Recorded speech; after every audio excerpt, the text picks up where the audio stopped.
Andy Austin here with another chapter from The Rainbow Machine, Tales from a Neurolinguist's Journal. Fantastic book. You can buy it on Amazon. Leave a review as well, it'd be very appreciated. Right, now this chapter, A Case of Dying. This is the one that gets me the negative reviews because this polarizes people reading this. It's early on, it's the third or fourth chapter into the book. It's only 1.5 pages. It's not even a full page actually, it's kind of a page. And it's the one that causes the most upset. Long story cut short, a child asks me, am I going to die? And I say, yes, because the child was. And it's one of those horrible, horrible situations that I think no one really wants to be in. And it's one of those things where I think, okay, do I lie or do I tell the truth? And I have this little idea that telling the truth when somebody knows the truth, even if it's bad, is probably a good thing. There was a time years ago, if somebody had cancer or a terminal diagnosis, they wouldn't tell the patient. Don't tell the patient they're dying, just tell them they've got something else, it'll be fine. When clearly, that's a lie. The relatives might know, the family might know, and everyone pretends everything's fine, when everything is not fine. And it's a very, very strange thing that people do. Some people's lives entirely consist of little white lies. And so whole families revolve around little white lies. No one is telling the truth to anybody about anything. Everyone is fabricating the preferred narrative rather than dealing with reality. They may pretend to have this family closeness, and family is very important, and it's important to be honest with each other, and we're all very connected. And actually no one is, and no one's telling the truth to anyone about anything. Everyone is deceiving everybody else. It's an extraordinary thing about people. Now I've learned over the years, this is international. This is not just your family if you have a family like this. In every country that I teach in, when I talk about these kind of things as a subject, it seems to be this is the norm for so many families. So it's not cultural specific. Now the problem is when it comes down to bad news and bad stuff, do we just pretend everything is fine? And I think this is also a problem of therapists and coaches. You see, there's a motif within brief therapy, especially within things like NLP and hypnotherapy, that kind of stuff, where there is no such thing as a resistant client, and there's no such thing as a problem that can't be cured. And that anyone who suggests that this thing is permanent, they're going to die from it, well, that's just a limiting belief. We can change anything. And it's almost like the brief therapy world has taken up this concept. Everyone's going to live forever. There is no disease. There is nothing bad. There is nothing that ever goes wrong. There's only feedback and there's change. And that you bring me your problems and I can change them because nothing has to be bad anymore. And it's almost like brief therapists and practitioners and coaches have this kind of Pollyanna utopic vision of how life is. And actually, they're just doing that little white lie thing. They're just creating an entirely false narrative. Mostly to sell their wares, but also I think a lot of people have invested a lot of themselves, a lot financially, into believing this thing to be true. And the cognitive dissonance, they disconnect from the evidence to the contrary. A number of years ago, I met a very, very nice lady. She was a Louise L. Hay You Can Heal Your Life advocate, and she'd done various things to become a healer for whatever. And she totally believed, very nice lady, she totally believed in healing. And then shortly after I met her, she promptly died of pancreatic cancer.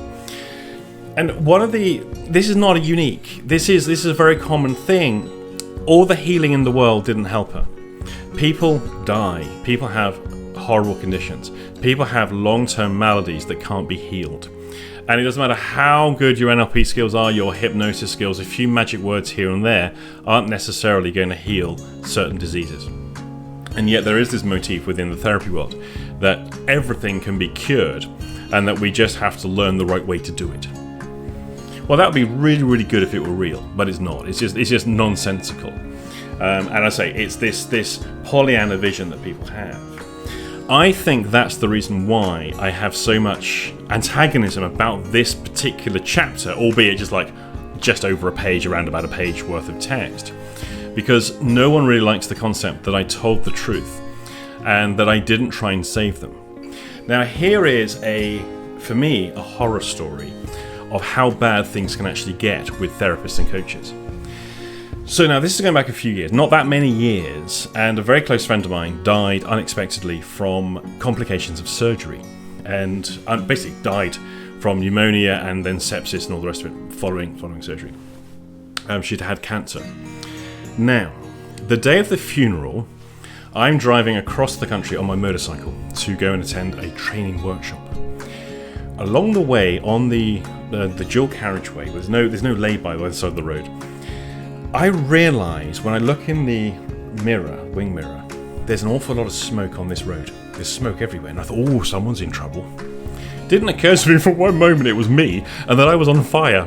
What had happened is I'd overloaded the panniers on my motorcycle, and the pannier was pressing quite heavily on the exhaust pipe. And I think it was either that or it was the battery in the laptop computer that was in that pannier.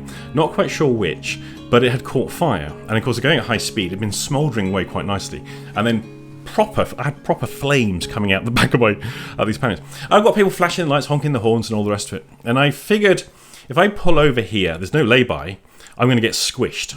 And I'm properly alight. The sign comes up, there is a lay-by 100 yards ahead, so I accelerated and then pulled in and then jumped off the bike, and anyway, so quite an interesting day, having just come from a very close friend's funeral.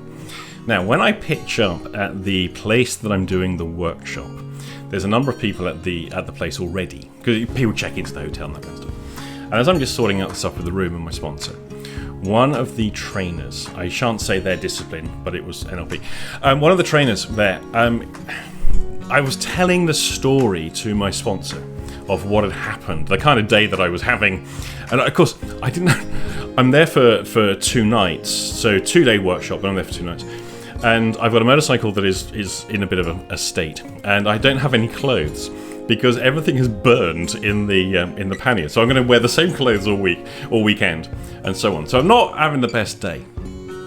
She overhears me talking about my friend who died of cancer, but that's the end bit she heard. She didn't hear about the death from the complications of surgery.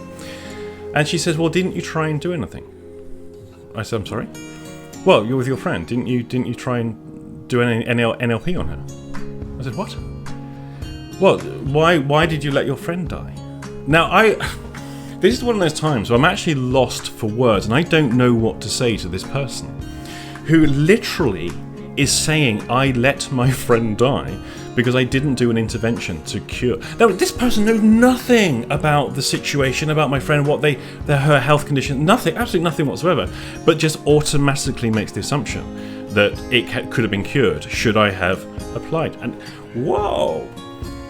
This is the kind of mentality that I rail against within coaching and therapy, because sometimes trying to be optimistic, that's all well and good, and it has a place.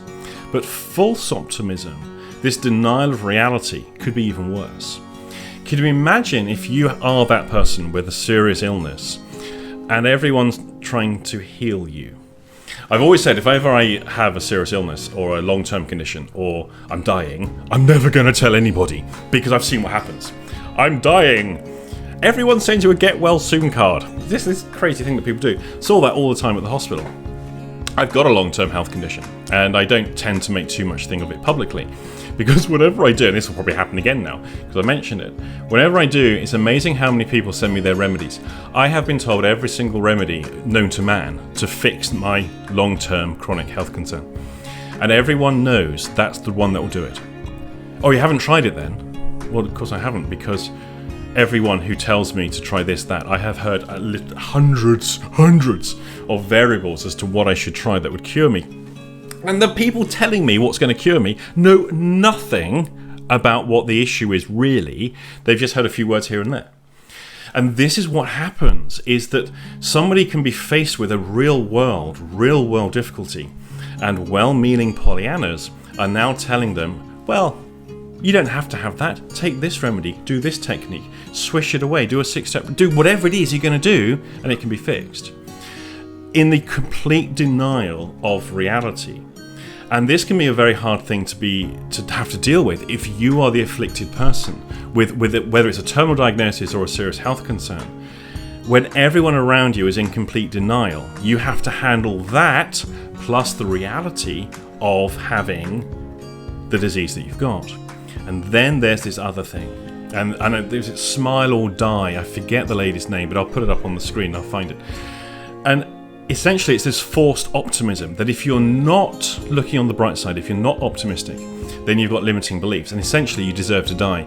Because the only reason you're ill is because of your mindset. The only reason you have problems is because you're limiting beliefs. The only reason is because you're closed-minded. And essentially, the message is this. If you have a negativistic attitude, you deserve to die because you're choosing it. And that is what is unwittingly communicated by the Pollyannas out there, who have this overwhelming optimism that everything can be redeemed, everything can be fixed, and they have the magic formula to do it. The shallowness, the superficiality by which a lot of coaches and therapists view the world, and the superficial manner by which they understand other people's experience and suffering, I just find constantly horrifying, and it's a very, very common thing. So that's why that particular chapter around a dying child causes the upset that it causes, because it's a shock that somebody like me would actually tell the truth. Because I think people like to bracket all therapists, you're one of us, don't let the side down by saying maybe these techniques aren't that effective. Well, they're certainly not going to save someone dying of a horrible disease, terminal disease. It's not quite how the world works. One last thing I'm going to add while I'm on my little rant here. I hear a lot from especially the NLP world. I can't deny it's not the NLP world. It's the NLP world. The world of medicine is very closed-minded to alternative therapies and NLP, and I've never heard such nonsense in my life. Most of the people that say that to me have never worked in hospitals. They don't have a clinical background. It's an assumption that they make, and it's a statement they repeat because they've heard other people say it. Now, when I worked at the hospital, the departments I worked on were incredibly open to alternative therapies and people coming in to try stuff out and show stuff. When I worked at the hospital, I got permission from the unit that I worked in, because I was really getting into the NLP stuff. A lot of the NLPers were saying, well, you can retrain neural pathways, etc., etc. I was working around the neuroscience areas at that time, and I got permission. Could we bring people in who could actually teach this stuff and show it and demonstrate to the patients? And I put out posts on various formats inviting NLP trainers and master practitioners and practitioners who think they know what they're doing to come and put it to the test so we can actually and teach. And the staff were really keen on that. With all across the board, most of the nurses I knew were all trained in multiple complementary therapies. No one ever took me up on it. And yet I would still hear people say, yeah, but the hospitals are very closed-minded. No, they're not. They're not. That was not my experience whatsoever. The people that say that are people that have never worked in hospitals. That's all I can tell you. And yet they will still keep saying it. And one of the other arguments I would have with, especially the NLP world, is they would say things like, and literally you have this notion that because I've done NLP, there's a grandiosity that comes with it. I've done NLP, therefore I know more than everybody else. I'm an expert in absolutely fucking everything. If you notice this with some of the trainers, they're an expert in everything because they do NLP, which is kind of a bit tedious after a while.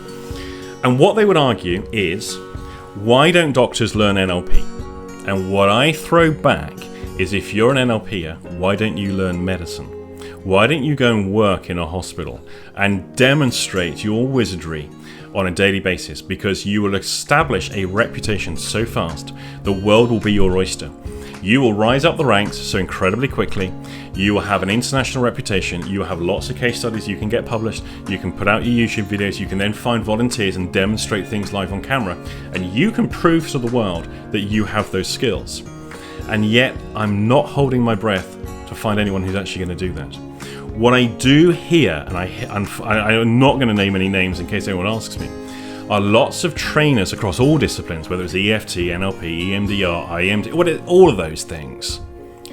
They will claim that they're great healing successes with certain physiological conditions. Where's the video? It's going to be. Imagine if you can demonstrate on video that incredible wizardry. If you get it written up, and published as an academic paper in a journal. Think what's going to happen to that person's business. But we never see them. We hear the claims, we hear lots and lots of claims, especially coming from a certain new code NLP trainer. Oh my god, I work with cancer patients. Well, working with cancer patients isn't the same as curing them. Let's just be clear about that. And yet people make these claims. Why? It's a good claim to make. It sounds convincing, it sounds compassionate and caring, when actually we know the narcissistic values of some of these individuals are off the charts. So, I want to just go back to why do people criticize the chapter? Because it ruins the party. It disrupts the narrative, the Pollyanna story that's been created, and the arrogance and conceit.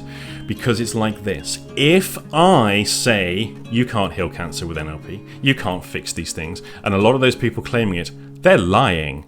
And a lot of those people saying, well, I had it and I was cured. Really? By the NLP?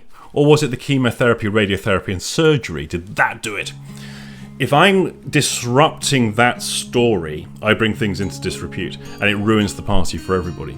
I'm quite happy to ruin that party, because I think it's really, really bad form. Let's just try and be honest about what we can do, rather than have this strange notion that we can fix the world. Because I've seen it out there, and it doesn't look very fixed to me.